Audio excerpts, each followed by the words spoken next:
Welcome to Chapter 27, where we're going to be discussing gene expression. This segment, we'll just kind of do a little overview of gene expression.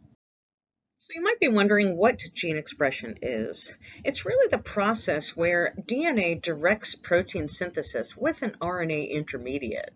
So DNA sends the code through what's called messenger RNA, and the messenger RNA holds the code to make the proteins. So the process in which this all occurs has two stages. It has the first main stage is transcription, and then the second stage is translation.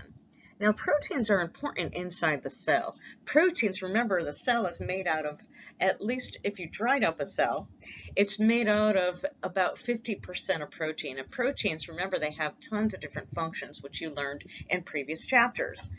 The proteins are actually the link between the genotype, which is in your DNA. Remember, the genotype has the alleles. In a diploid organism, there are two alleles. The alleles can be the same, which is homozygous. The alleles can be different, which are heterozygous. Okay, so again, that's going to give you the phenotype once it's expressed. And after its expression is what gives you the phenotype. So the phenotype is what you actually see from that. So RNA is an intermediate between genes and proteins. And the genes really code for the protein, but RNA kind of basically delivers that code to where it needs to go, where the protein is made. Now, transcription is the production of that messenger RNA. So remember, the messenger RNA is kind of an intermediate. And translation is the use of that messenger RNA, which carries the code to make the proteins. And the ribosomes are what actually synthesize, they translate the code in the messenger RNA to synthesize the proteins. The production of the RNA results in a primary transcript, at least in eukaryotes. And prokaryotes, it's immediately what's called a messenger RNA. And again, it's the messenger, so it carries the code from the nucleus to the cytoplasm in eukaryotes. It just carries the code in prokaryotes because, remember, prokaryotes do not have a nucleus. Now, the central dogma of molecular biology is a concept that there's a process in a stepwise fashion, and this is basically, it starts in the command center where the DNA is, and that's in the nucleus, at least in eukaryotes. And the DNA is used to make the messenger RNA during the process of transcription. So you could put transcription right here over this arrow. And then RNA, at least in eukaryotes, is going to be transported across the nuclear envelope into the cytoplasm from the nucleus, where in the cytoplasm translation occurs. And translation is the process of using that code that's in the messenger RNA to produce the proteins.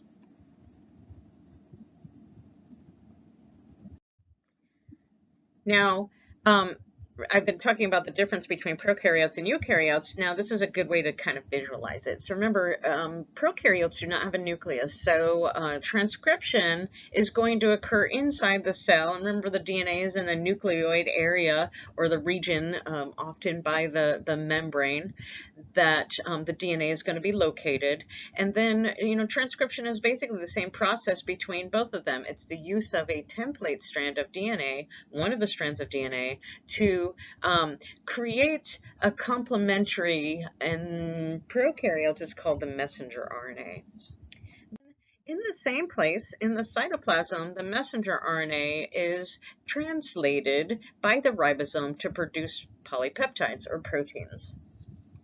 Now, the difference between prokaryotes and eukaryotes is that eukaryotes have a nucleus. So certain things happen in the nucleus, and then certain things happen in the cytoplasm. So in the nucleus of eukaryotes, remember, the DNA is in the nucleus, so of course transcription must occur in the nucleus. So remember, transcription is the use of a strand of DNA, the template strand, to create an RNA. In this case, it's called a pre-messenger RNA because the RNA which is the primary transcript, is going to be modified. So it must be modified before it becomes the messenger RNA, which is going to leave the nucleus and go into the cytoplasm.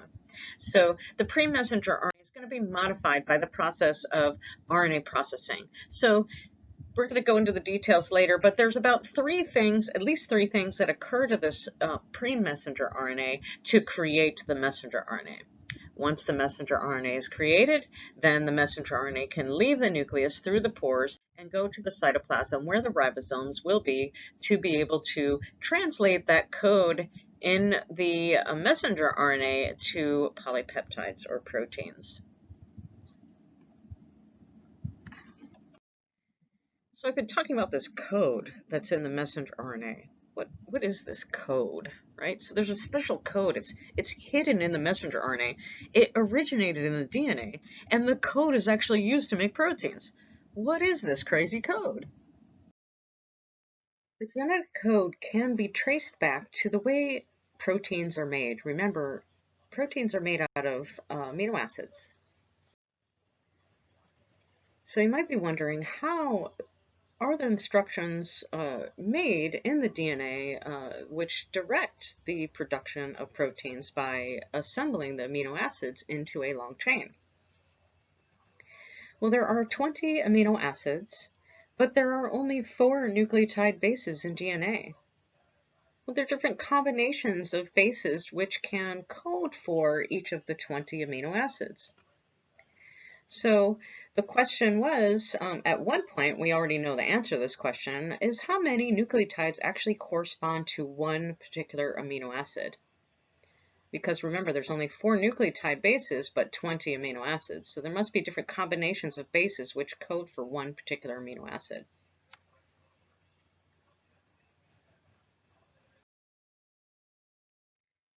So the general answer to the previous question is 3. There are triplets of nucleotides. So the general flow of information from gene to protein is based on a triplet code. What the triplet code is a series of non-overlapping 3 nucleotides, which are like words, and they represent a single amino acid. These are transcribed into complementary non-overlapping 3 nucleotide words in the messenger RNA. And then the messenger RNA is going to be translated into a chain of amino acids forming the polypeptide. Let's go ahead and take a look at this process. So this image right here shows a chromosome to the right.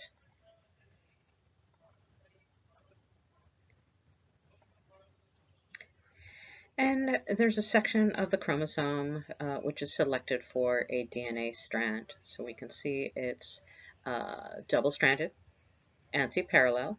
So you can see 5' to 3' and then 3' to 5'. Then you can see the bases. They should be connected by hydrogen bonds.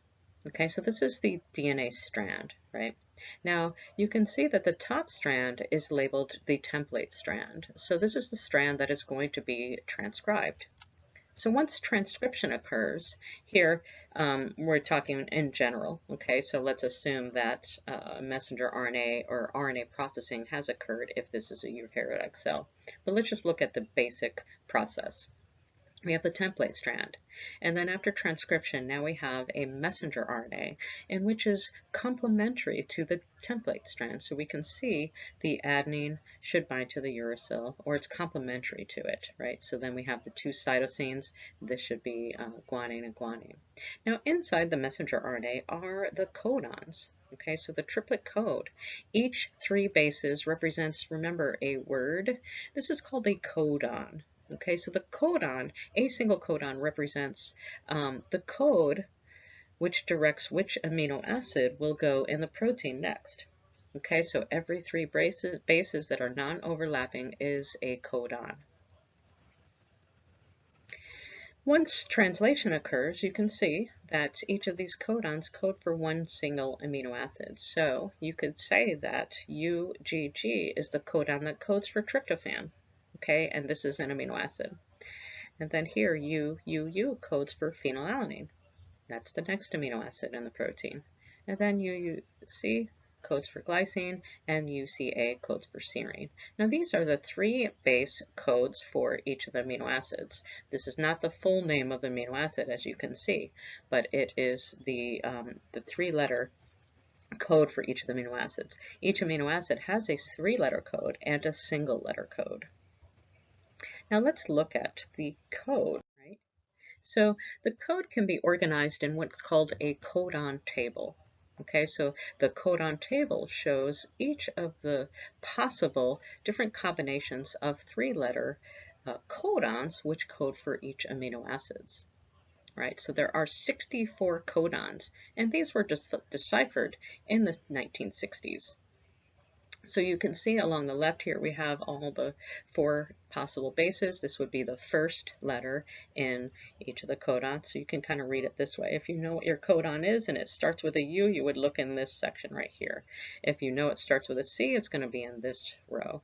If it starts with an A, this row, and if it starts with a G, it's going to be in this row. So then you look at the second one. So if it starts with a U and then a C, you're going to go to this box right here, so on and so forth.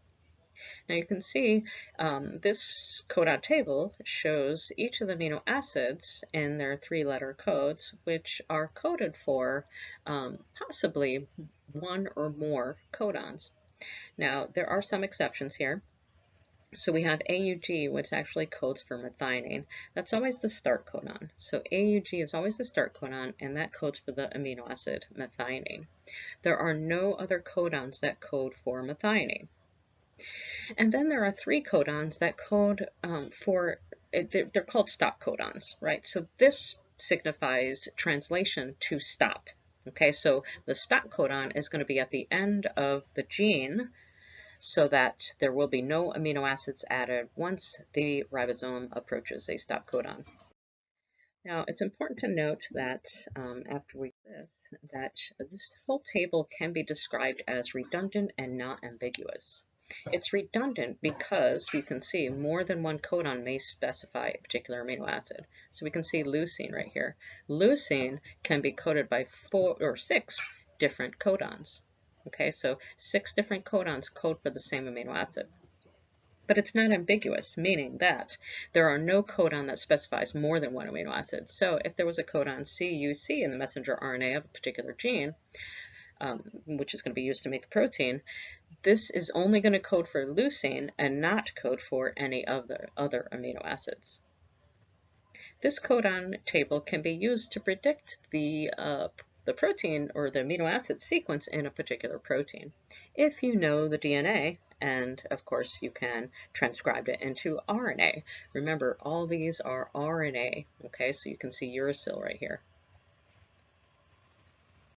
Okay, so it's also important to note that this codon, or this genetic code, this codon table can be used for any organism. You could basically take any gene from one particular organism, put the gene in another organism, and it will be transcribed and translated the same way that it would be in the organism in which it originated. So this is an example here. We have the protein, green fluorescent protein, which comes from a jellyfish, can be created, and then you can genetically engineer plants and even animals to express that particular protein. You can see they glow, right? So they glow under UV light, and this particular protein also glows under UV light. And this will be the final summary page. I kind of want to give you an overview of gene expression, and then we'll go into the details when we get into the segments about each of the stages. So remember, in eukaryotes have a nucleus. Inside the nucleus is going to be the DNA. Since the DNA is in the nucleus, the process of transcription is going to occur in the nucleus. So transcription is the use of a template strand of DNA to produce RNA. Now in eukaryotes, the RNA that's produced from transcription directly is going to be called the pre-messenger RNA. So it's not ready yet, so it needs to be modified. So both the ends will be modified, and then of course some of the internal structures will be modified as well. This is called, all of this together is called RNA processing. This also occurs in the nucleus. And then once the messenger RNA is made, right, so once all the pre-messenger RNA has been modified, it can exit the nucleus and go to the cytoplasm where the ribosomes are.